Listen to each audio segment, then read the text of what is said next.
another video. I know I haven't uploaded in a bit because one, I'm lazy, and two, they're just stored in there getting ready to be edited. But enough about that. I'm just gonna focus on the main reason why I'm making this video. It's to teach you about one thing that happened during the Civil War, which is the making of ironclads, which you can tell right here. These are the two ships. Left side is the Confederate, right side is the Union. And let's start with the Union. Now, the Union, their ironclad had a 360 turret, which gave them a huge advantage when it came to battling other ships on the water, because then they could be able to shoot from any angle. Now, I couldn't do a 360 turret on here because making a 360 turret in Minecraft is basically impossible. I even tried, I got really stressed out of it, so I don't really want to do that again. But this is it. As you can tell, I'm pretty sure some people have played Minecraft before, so they can tell that these are iron blocks. Of course, giving the name Ironclads.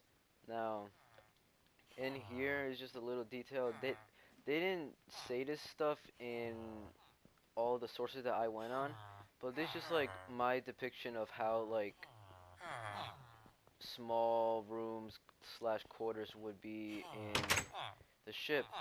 Now, here's where the captain would sit, well, sleep, and the captain's name was actually Lieutenant John L. Warden. John L. Warden, although they didn't really talk about him much in my research, but something did happen to him in the battle against the Confederates that gave basically the Confederates that upper advantage. Now, onto the Confederate side.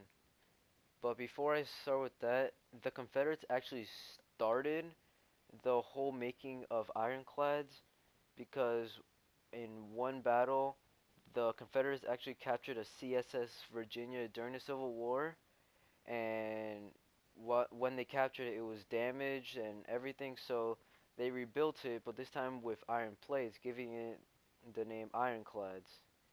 Now, this first ever ironclad gave the Confederates a huge advantage on battles on the sea. So now, instead of it being called the CSS Virginia, the Confederates now called it the USS Merrimack. Now, the Merrimack, as you can see, is steam powered, which I also forgot to mention that both ironclads were steam powered, but one main difference about the Confederate side is that their cannons were only able to shoot at one angle. As you can see here, they don't have any in the back, they don't have any over here, they don't have any over there. They're just able to shoot at one angle. Now this was a disadvantage on a battle in water, especially against the Union, because since the Union had a 360 turret, they could shoot from any angle, but the Confederates would have to go in a good position in order to shoot. Now, the Confederate side of things, now this flag, I honestly think it's terrible. It's just absolutely terrible. But it's the only way you can actually depict the flag. There's like no other way. If you do, you would have to make it in a large scale. But I'm not gonna do that because just make it simple. But this is basically what the ship would look like. I didn't put any like quarters downstairs because I don't really know. Like, once again, they didn't really say much about the research. Well, in my sources, sorry, that they had quarters in there, but I'm just doing basically an outer example of how each ship would look like. And yeah, now when it came to the battle, as I said, the 360 turret gave a large advantage, well, a big advantage to the Union, but the Union started ironclads because they actually saw the Confederates use it. So they're sort of like a copycat of the Confederates, but they were able to make it better by adding that 360-degree turret. So the Union's ironclad was called the USS Monitor. I honestly have no idea why it was called the USS Monitor, but they just wanted to name it whatever they wanted to. but in reality, it doesn't show it here because just doesn't. I don't think you're able to do it, but in reality, the Union's ironclads, their deck would nearly be at water level, so it was pretty heavy. I don't know about the Confederates because once again they didn't really talk about the Confederates much. Basically, only that they created the whole entire thing. But yeah, but when they were fighting, they could not take each other down. It was almost impossible to take one ship down, even after maybe a few hours of battling, because they didn't really say the time, but I'm pretty sure it took about a few hours. But the battle between the two ironclads took a really long time. Both ships took a lot of hits and never sunk, but the Confederates shot one cannon at the Union at the USS Monitor's pilot house, which I didn't put here because when I was building it, I didn't even know there was a pilot house. But yeah, just whatever.